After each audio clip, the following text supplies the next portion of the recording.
Brian Sherrod joins us live in DL to tell us what's going on. Good morning, Brian. And good morning, Jordan and Lisa. Right here at Detroit Lakes High School, they are going to be switching over to online learning starting tomorrow. This after the superintendent says they're going to be shutting down schools today for the teachers that were in the classroom to get ready for that change and the learning that they're going to be doing going forward. So, of course, we're going to let you guys know what we know so far. Now, the state health department notified Detroit Lakes officials over the weekend that the person who's infected was in the school last Wednesday and Thursday. Close contacts have been identified and have been notified individually. DL school officials say the risk of exposure for other individuals present in the building on these dates is no greater than the risk of contracting the virus in the general community.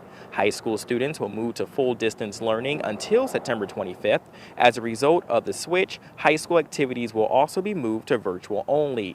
Coaches will be reaching out to athletes this week with more information. Elementary students will still be in person, while middle school students will continue in the hybrid model. They'll also let you guys know that if you have any questions as parents, teachers, and students, make sure you hit up the Detroit Lakes High School directly. They said they can answer your questions specifically about what to do going forward. You know, it's important to let you guys know, of course, this is until September 25th, so kind of like a temporary basis until we know what's going to go on after that. So these are what we know as of right now. Of course, if it changes, we'll let you know with the latest update, but for right now, this is what we have.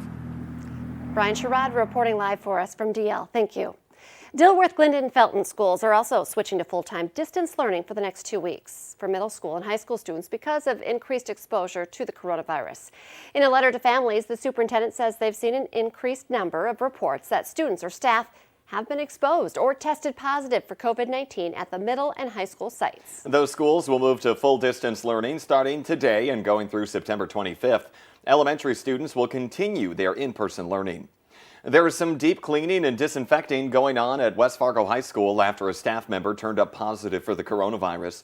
An alert went out to families and staff over the weekend saying the school is using contact tracing and that all close contacts have been sent an email. School officials are not specifying how many people are considered close contacts, only that it is less than 1% of the students and staff on site. Workers are deep cleaning and disinfecting areas where the person is believed to have been.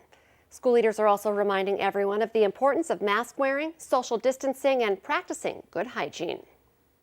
Gulf states are preparing for Tropical Storm Sally. Forecasters expect it to become a hurricane as it makes landfall, possibly near New Orleans. The National Weather Service says the storm will bring heavy rain, strong winds, and extremely dangerous, life-threatening surge. Sally hit Florida with some rain over the weekend. And Lisa Green has been tracking a bit of Sally. She's also looking at weather in our neck of the woods, and she joins us with our morning forecast. Good morning, Lisa. Good morning. Yes, another storm threatening some of the same areas here along the Gulf Coast. And here's the latest look at Sally. We've got a 60-mile-per-hour max sustained wind as of the last update. We'll likely be getting another one at the top of the hour here. But this is the latest. Winds out of the west-northwest at 9, and it's moving, or rather it's moving to the west-northwest at 9 miles per hour. Winds are much stronger than that. So it's currently a tropical storm, but it is expected to increase in intensity to a Category 1 hurricane as it nears the Gulf Coast.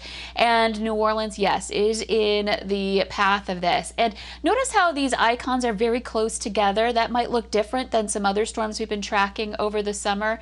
And that's because it's much more slower moving, as Lisa and Jordan just mentioned. And that brings an increased threat for flooding and very heavy rainfall amounts. And that's always a concern with hurricanes, no matter what category they happen to be. So here in the valley, we've got some frost. We've got some wildfire smoke overhead obscuring our morning sunrise. It's looking a bit gray out there, but it is clear. If you look up, you'll see the clear sky. You'll see that crescent moon. So definitely have some smoke overhead here to start off our day today. Temperatures are in the 30s and 40s. That frost really impacting northeastern parts of our viewing area. 32 right now in Bemidji. Baudette is at 33 and it's 34 in Roseau. Even Grand Forks at 35 right now. So a chilly start in a lot of places. Fargo's lows at 41. You'll want to make sure that you're ready for this. We do have that frost advisory in effect until 9 a.m. in the north and east.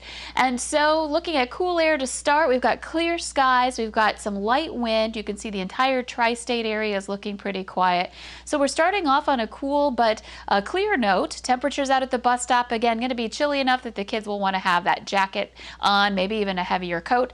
They'll want to get rid of it this afternoon. Temperatures will be back into the 60s to some 70s around that 3-4 o'clock hour with some more partly cloudy skies. And we warm up more into your Tuesday, a high of 80. Just watch out for a sprinkle or two up north, and then the second half of the week looks a little bit or a lot cooler than the way we're starting off. So up and down here today. All right, thank you, Lisa. New this morning, police are looking for the driver who hit and killed a man on a Minnesota highway.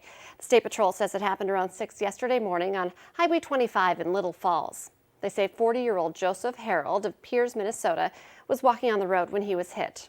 Troopers say it was dark and foggy at the time. Minnesota state troopers are trying to ID a person who was hit by a semi and killed on I-94. Troopers say the semi driver was near Sauk Center yesterday morning around 4:30 when he hit the person. The driver was not hurt. South Dakota authorities are investigating a deadly plane crash in Brown County. The plane went down around 11 yesterday morning near the Groton Airport, which is in northeastern South Dakota.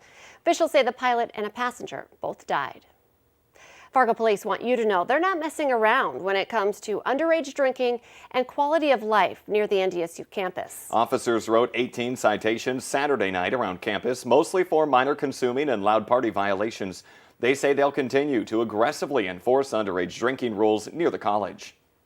There's another coronavirus testing event tomorrow, and this one is now open to the public. It's going on from 9 to 5 at UND's High Performance Center. Now, the test is free, but you need to be at least 5 years old and pre-register at testreg.nd.gov. Face coverings are required. UND will host 2 more mass testings this month, one on September 22nd and the 29th, same place, same time. So let's take a look at the latest COVID-19 numbers. North Dakota is seeing another jump with 431 new cases. Cass and Burleigh counties had these spikes, Burleigh with 90 and Cass with 87. One new death was also reported. The overall death toll is at 168. In Minnesota, they're reporting 741 confirmed new cases of COVID-19, along with 13 new deaths linked to the illness.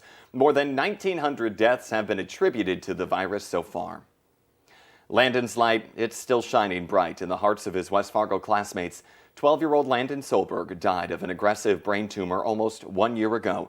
This weekend, friends and former classmates planted a tree in his memory and placed a memorial rock outside of Liberty Middle School. Landon's parents say their son prayed to get better so that he could attend middle school, but he never got to start 6th grade. An early winter storm, followed by an early wrap-up to school last year due to the pandemic, pushed the planting of the tree back. Be sure to join us later this morning on North Dakota Today at 9. You'll hear from Landon's parents and the families behind this emotional tribute.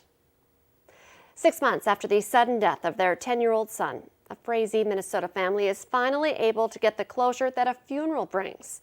Yesterday, the Scully family held a memorial service for Ridge, who died suddenly in March after suffering a head injury while playing basketball. They were going to hold the service in the spring, but it was delayed due to COVID-19. In addition to the memorials for Ridge, there was also a basketball hoop set up, which was meant to be a birthday gift.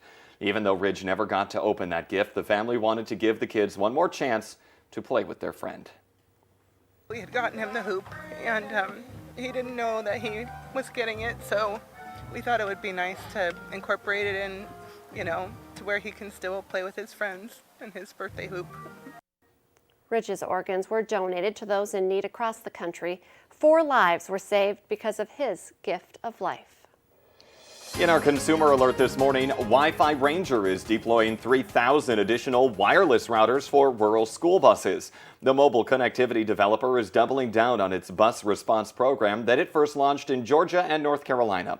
It's bringing internet access to underserved communities during the COVID-19 pandemic. The magnet-mounted rooftop hotspot acts as a neighborhood hub with a maximum range of 400 feet.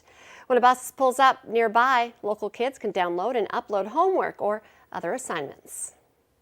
A new survey finds working from home alongside kids learning from home is not working very well for a lot of people. More than 40% of parents say they have either reduced their hours or stopped work completely just to help educate their children from home. Now, this is according to a survey conducted by homeschoolexpert.com. Of that group, nearly a third say they've cut their work hours by half or more. 16% have now stopped working altogether.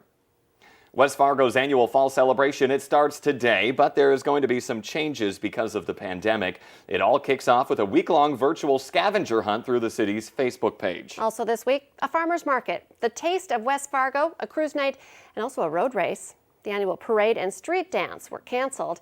Masks are encouraged at all of these events. There will be sanitizing and hand washing stations in various locations. The city is asking people to stay home if you're experiencing any COVID-19 related symptoms or have been recently exposed to a positive case. Now you can check out all of those details on the city's Facebook page.